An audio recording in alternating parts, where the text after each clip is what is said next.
just that gentleman. He is the co-founder, he is the founder and CEO of Inciting Incident. And please everybody give a warm welcome to Mr. Brian Brady right here from New Hampshire. Thank you.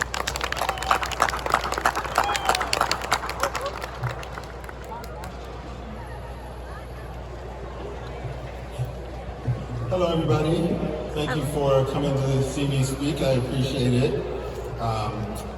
We're going to talk a little bit about technology, specifically STEM as well as video games. So, good afternoon. My name is Brian Brady. I'm the founder and CEO of Inciting Incident. We're a game design firm located in Manchester, New Hampshire. We just opened up.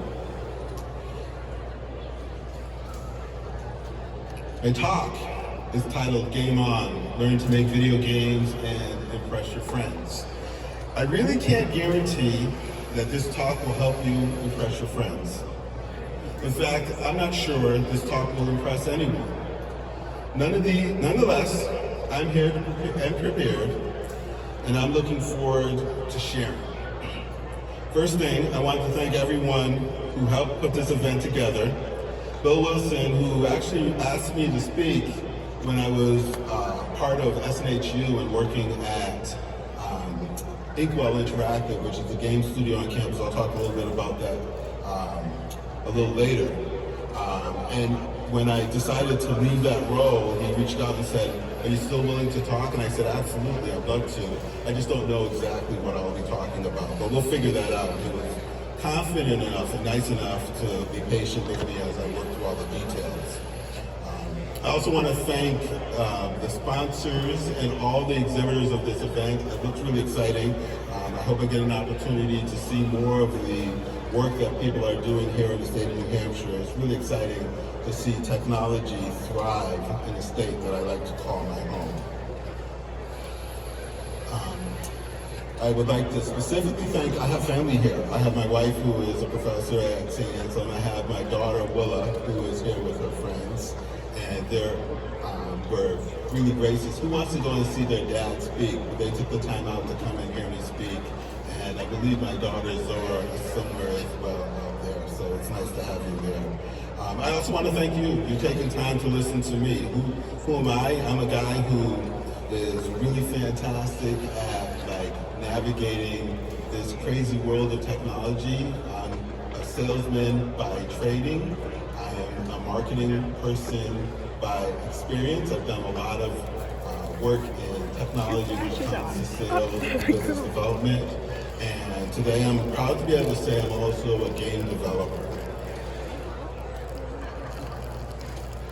I don't really have a ton of time to go into my topic, but I definitely would like to go through and talk a little bit about my history, my experience, and share a little bit about why STEM is an important part of our world. So, I am a longtime resident of Manchester, New Hampshire. I first moved here in 1989 to attend college. At the time it was called New Hampshire College. We now call it Southern New Hampshire University. After I graduated, I began a long career in tech. At this point, it's about 30 years. I spent the first part of my career at an internet access company called TIAC. And TIAC was a company out of Bedford, Massachusetts.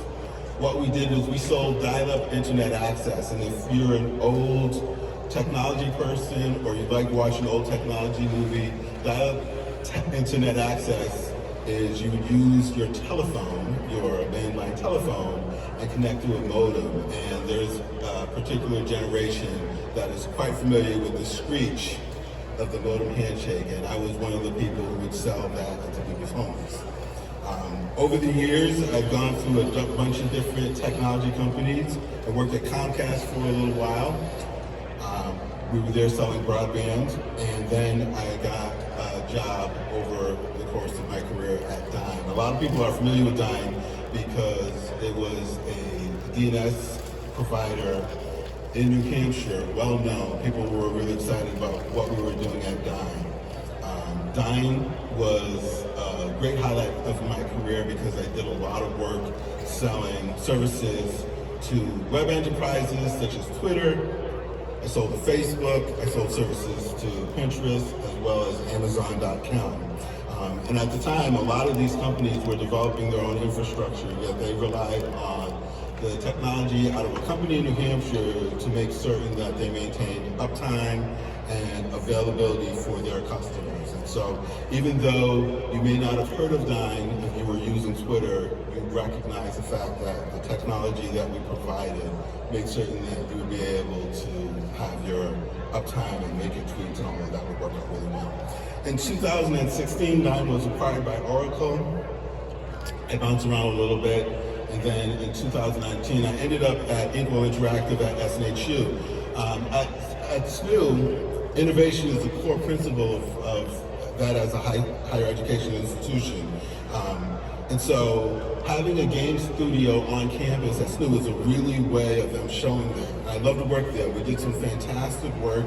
I'll be able to talk about some of the projects that we did at SNU and share a lot of like the wins and lessons learned as a result of my experience on campus. So I'm a husband, I'm a father. My wife Loretta is a psychology professor at St. Anselm College. If you have a child who's not at all interested in the STEM, but they're here tagging along, they might be interested in psychology, and they can go to St. Anselm and learn from my wife.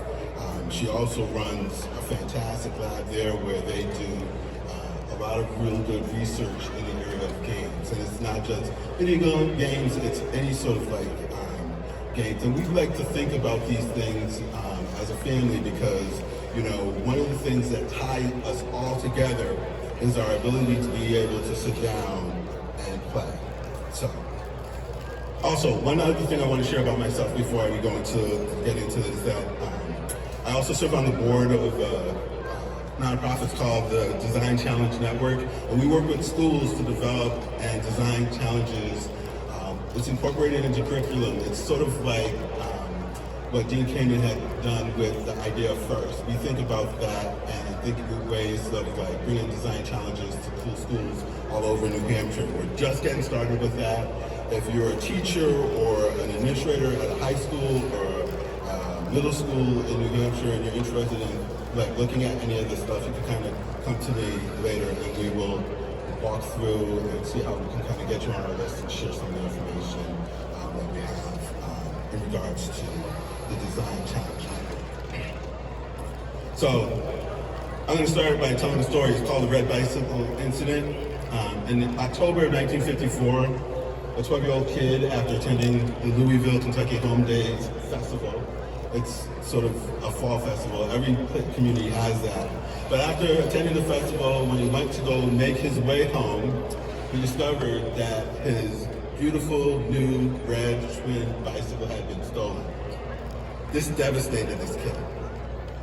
Now, 12 years old is a great age for him. I mean, most kids start to discover who they are at 12. And having a bicycle actually gives you the freedom to go out with your friends, do all the really interesting things that you want to do. You really become very independent. So having your bike stolen is something that really can hit you very hard. And it hit this kid really hard. And so he went and reported the bike stolen to the police. He spoke to Sergeant Joe Martin. And as he's talking and telling the story about his emotional experience, he's filled with frustration, he's filled with sadness, he's filled with anger, and with tears in his eyes, he says when he finds that person who stole the bike, he's going to whoop them. Probably didn't use those words, but he basically said he's going to whoop them. The police sergeant that took the report told the kid, hey, if you're planning on beating up this kid, you should really know how to fight. And so he invited this kid to his gym to learn how to fight, and the kid actually showed up. It's a great story. I'm going to actually share the rest of the story if I have enough time at the end, so stay tuned. So back to talking a little bit about my time at SNU. In 2019, I became the managing director of Inkwell Interactive. If you are interested in developing video games as a profession, there are plenty of colleges that offer a game development major. At SNU, we have one of the best programs in the region. If you're going to want to go to school and learn game development in the state of New Hampshire, I hope that you would learn at SNHU. We have fantastic faculty that teach you game art as well as game development. And we have graduates, people who have come through our program and have gotten jobs at some fantastic game studios like Zapdot, Bethesda Games, Rockstar, which has they have a division in New England and Andover, Massachusetts. We've also had students that have gone off to work at Microsoft as well as Epic Games down in North Carolina. One of the reasons why we started Expo Interactive at SNHU, by the way, is we have all these students that were coming in to learn to develop games on campus. But when it came time their junior or senior year to go and look for an internship to gain actual experience, we had a location problem. And our location problem was that the limited number of internships that were available in relation to the number of students that we had who were looking for the internships. So how did we solve that problem? We said, let's build a studio on campus and bring the jobs in for them to do. And so we built Expo Interactive. We set up this great space on campus. We set up workstations, loaded it with industry standard software. They were using world-class hardware, and we brought in the clients. And the clients would provide us with the challenges that the students would work on. The students would operate as if they were working real jobs. And in fact, some of the projects that we brought on, they would pay Inkwell for the work until we were able to pay our students. They would get their student wage rate to do the work. We worked on some really fantastic projects there. We worked on a project for Boston Children's Hospital, which was a training module for training trauma nurses. And so a nurse would learn about what it's like to treat a patient that's coming into surgical theater. And the job that they would have to do would be administering medicine for the patient. The patient would be a child. It could be a small baby or it could be a toddler of a particular size. And so they would need to know the weight of the child. They would need to know the proper dosage that's requested by the surgeon, and they would need to administer that dosage in an environment that's highly stressful. You have a child who might be real sick, you might have parents who are concerned about the child, and you have all this activity going around. And so we built this tool in virtual reality that allowed them to experience what it would be like to be in that theater before they ever had to experience it in real life. We also built a fantastic project for the Veterans Administration. We called it the MRI project. We were looking at a situation where the problem we were trying to solve was there were patients that were abandoning their MRI appointment. The reason why was they were dealing with anxiety, and as a result, we felt if we were to show them what it was like to experience what an MRI actually was like, we could maybe reduce the abandonment rate for those people. And so we built, once again in virtual reality, the experience of what it's like to get an MRI. And so you'd put on the virtual reality headset and you'd be in the waiting room checking in. And then they would put you in the room that you would wait for the treatment to occur. When you go into the treatment room, all in virtual reality, you would then, as a person, lay down. So you can lay down on the floor, or you can lay down on your bed, or whatever, and you would experience what it's like to get sort of conveyed into the MRI machine, and then for the next 15 minutes or so, you would experience the sounds and experiences of what it's like to be in an MRI. And with that, if you were to have a fundamental experience of stress, you can hit a button, and by hitting that button, you would get immediately transported to a green field with nature music, and so it gives you an opportunity to sort of walk away from a panic attack as a result of having experienced MRI. And simply having an understanding of what to expect and reduce the abandonment rate, and people were able to have success with that. And the final project that I'll talk a little bit about that we're really excited about was a project we did for a Make-A-Wish Foundation. It was a student or a kid in grade school who was very interested in going into game developing as a career, but was suffering from a heart issue. And so his wish was to build a video game, and they came to us and said, this person would like to build a video game, can you help us? And it was early on in our sort of work, and so we didn't have all the pieces in place to actually build a full video game for this wish. We were struggling with that, but we said, hey, why don't we have this particular person draw out characters that they would like to put in a video game, and we'll take all of our game developers and our artists and we'll put those characters into the game. We did that. That was the first phase one of the project. Over the course of the next 3 years, we revisited that project, and it's a card game very similar to Super Mario Kart. We actually had a really fantastic name for it, named after the patient. But over the course of time, we developed this into a real leveled up game. Those characters continued to evolve. The patient who made the wish continued to participate in the process. And at this point, we're looking at this game, this project, getting ported over to the Nintendo Switch. And so the work that these students did and the work that was done by this patient are all going to be part of this is the Nintendo marketplace, which we're really excited about. So we use industry standard hardware and software, and we delivered projects. We delivered it to clients in virtual reality. We delivered it to clients in augmented reality, web, mobile, and desktop.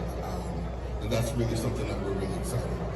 So, what are the lessons learned as a result of the work that we did? One is how you start determines your success. And so it's important to actually have a game plan in place. And this is really something that we learned a lot in the field, because if you don't necessarily plan ahead, sometimes you can fail to plan. And systems are actually more valuable than you think. And this is another lesson that we learned, because a lot of what we do rely on systems. A lot of the work that we had set up prior to the pandemic allowed us to continue to do the work during those years where we were remote, because of the fact that we built the systems that made us face success. And I think this is the most important aspect that was learned, is to really write down everything and make certain that you go over and review all the work that you're doing, because no one will remember exactly what you were planning on doing, and you needed to be able to go back to those notes in order to make it work.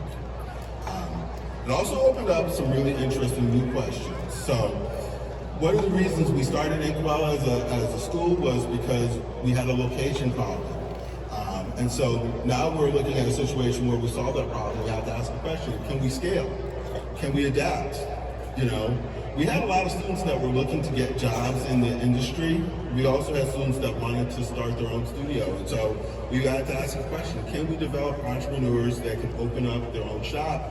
And do we have the resources and the tools available to support them? And you know, we always think about not just SNHU and the work that we're doing as Inkwell as a campus, but also the greater community. And we had to ask that question, how can we as a community support an ecosystem that supports the work and the students that we were doing? So that was an important aspect. So a lot of people here are coming in and they want to know, how do we develop a video game? And so I'm going to give you a quick lesson or tutorial or instructional on the best practices around creating a video game. And so this is an important part of the talk, and this is what you came for, so I'm hoping that I'll be able to go through and help you get started, okay? So one of the things that's really important for me, and this is something that's, I think, a part of my DNA, is I love to meet kids who are interested in game development. I've met elementary school age children who are just beginning to go beyond playing the games that they love and want to know how they work. I've talked to middle-aged, school-age children who drive their parents crazy with the project that they're working on, because there's always another aspect to their ambition and to their world building.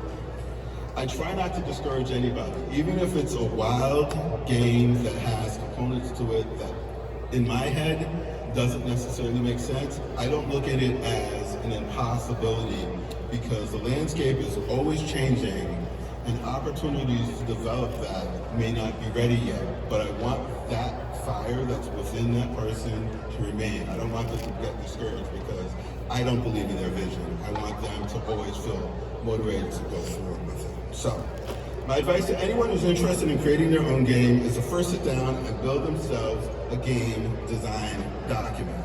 And this document is going to end up being the tool that you use. It will become the instructional, it will become your dictionary, your Bible. It will become the thing that you use that will help explain and describe what you're trying to build. It's the foundation of all of the work that you're going to put forth and the effort that you're going to create.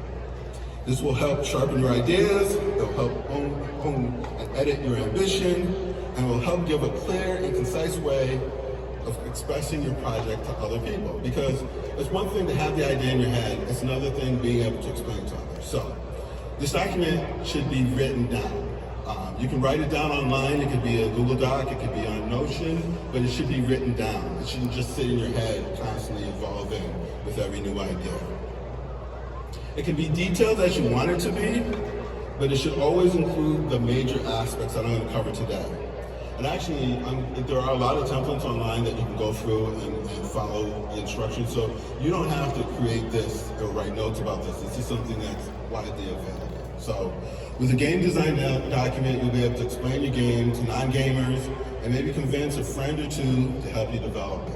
And for those of you who are looking to develop a game that you want to go out into the marketplace and sell, this game design document will help you find someone to help you fund that, whether it's a friend and family or someone out there who's willing to invest in game designers in your area. So, what should your game design document include? It should include a working title. What is the name of your game? It also should include a concept statement. That's a short sentence explaining what the game is and why it is fun. Those are two very important aspects of it. You don't want to make a game that's not fun to play, and you don't want a game that's so confusing that nobody understands what it's about. Those are two. I actually say it's gaming is sweet. If you can actually put your concept statement in a short 2-sentence sort of concise way, then it will make sense to anybody who looks at it and will almost automatically know what you're trying to build. It should include genre. That genre should, there's so many genres out there, but if it's something that crosses genres, if you want to do a horror puzzle game, go for it, because someone has to do it. If someone is in love with horror games, but they're also a big fan of puzzle games, you're going to have a market out there who will want to play your game and tell their friends about it. You need to understand whether you're going to be designing a game for your own personal pleasure or it's for other people to play. There needs to be unique selling points to it. If the game is not at all interesting to you as a thing that you want to be able to sell, and well, it doesn't matter if you want to sell it enough, you just need to have unique selling points, then you lose the ability to feel connected to the game. You want it to be something that's interesting and motivating. So, what are other parts of the game design document that you want to include? You want to think about player experience and point of view. What is your player's journey? What are they thinking? How do they feel? When you think about a game that you enjoy playing, whether it's Mario Kart or a Zelda, you're taking the role of the character that you're playing and you want to have an emotional connection to that character. Your game design document should have visual style. You should think about the visual style of it. What does it say visually?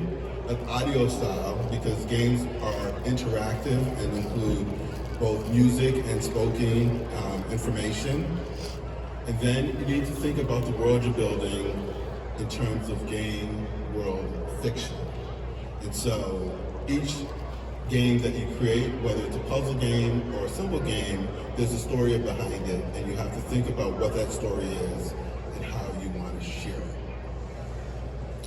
When we developed games at Inkwell, a lot of the games that we created were student design games, and one of the questions we always ask early in the process is, what is our form of monetization? There's so many different ways to monetize a game and make money off of it. It's It's not just licensing fees. Sometimes it includes other aspects of it. So you need to think about this early so you know what you're investing your time and effort is and how the payback is going to be. You need to think about the technology that your game is going to play on. If your game is going to be designed for a console, what does that mean? How does it look? What will technology look like in the next couple of generations? Because if you design a game that's going to play on an Xbox 360, you need to think about what it'll look like in the next version of that hardware and the technology and what's going to happen.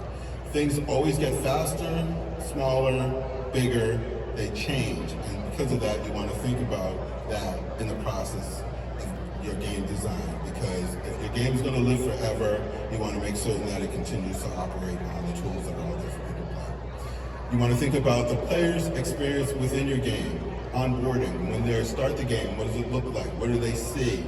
What are they going to do in order to get the game to start? What are their expectations when they're playing the game? Is it a fast-paced game or a slow-paced game? Do they need to figure it out, or do they need to read instructions before getting started? The best games out there are easy to learn, but difficult to master, which means you can start playing those games right away and get a lot of fun out of result of it, but you also are challenged. It's not so easy that you get bored and walk away from it. You think about loops, you think about length, and you think about the end of the game. How do you win or lose a game? What does that mean? And when it comes to like putting all this stuff together, you can have this stuff online, or you can actually publish it in a book. You can kind of print it out, make it available so that you can refer to it as you go along. One of the things that they do in movies, especially in animation, is they build storyboards and concept art. So if you ever look at a behind the scenes of a Pixar movie, you might see what the concept art of Toy Story or Cars look like beforehand, and it gives you an understanding of how that story evolved from the beginning to the end. And that's an important aspect of it. So that's the breakdown of the game design document and why we have that as a part of that. But once you have the document in place, you then have to think about what tools can I use to build the game. And game design, game development, a lot of it is collaborative. When we would work with a group of students at SNHU, we had both game artists and programmers in the room. The programmers were great at being able to think about the functionality and the mechanics of the game, while the artists looked at how do we layer the visual story, what are we telling, and how do we tell it.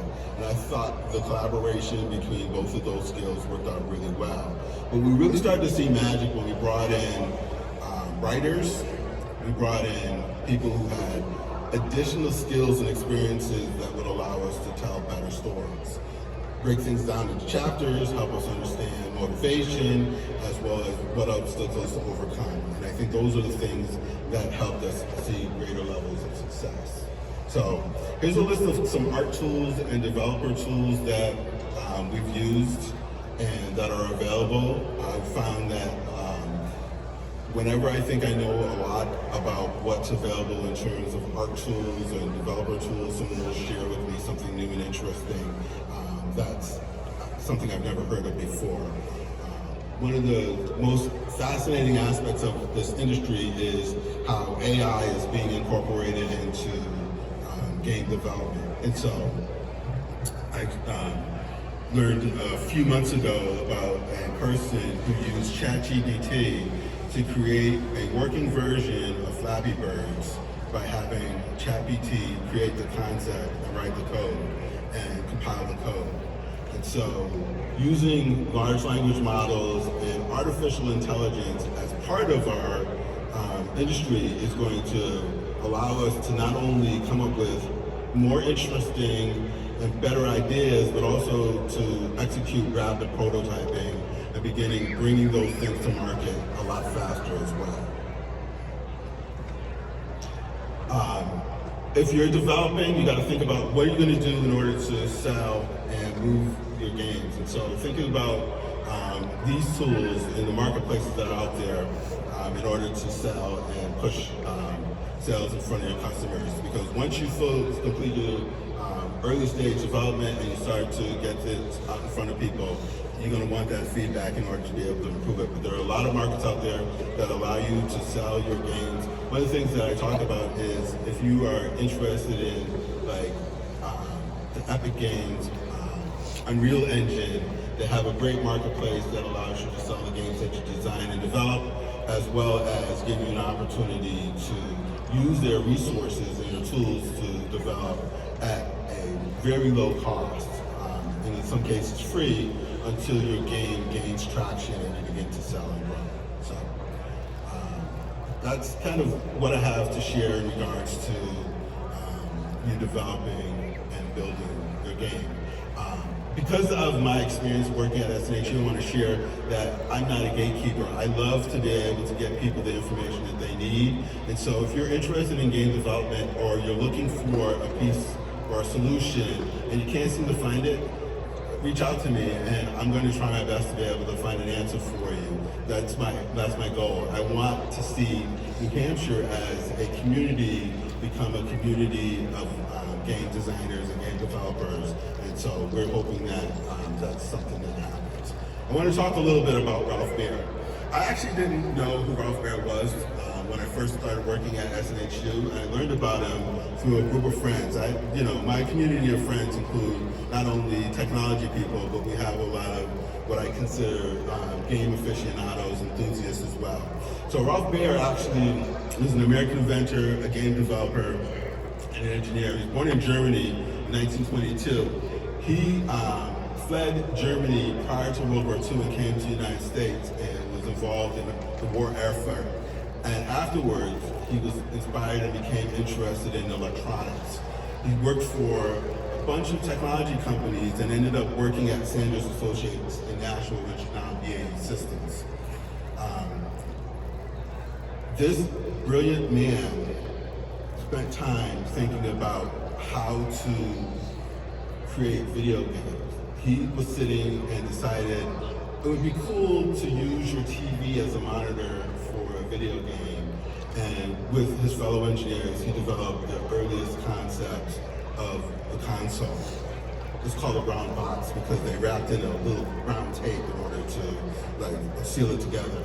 But we wouldn't have the PS5 or the Xbox or the Nintendo Switch or any of the console games if it wasn't for the work of Ralph Baer.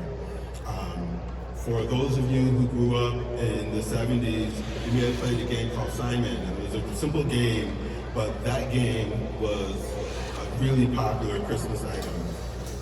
Ralph was responsible for developing that as well. I was a big fan of Simon as a kid. I don't think we would have the handheld games that we have or mobile games we would have if it wasn't for the work that he did. Ralph Baer worked in Nashua. He was a resident of Manchester. And in 2019, a statue was placed in Baer's honor in Arms Park, which is right on the river. It's right in the Mill Yard. So if you're out in the Mill Yard or if you're in Arms Park, you can go to the area where we call Baer Square and sit down on a bench and take a picture with Ralph Baer. You can see me there after election day. He has a great little memorial post there that says, "Follow your gut and instincts because you won't be happy if you don't."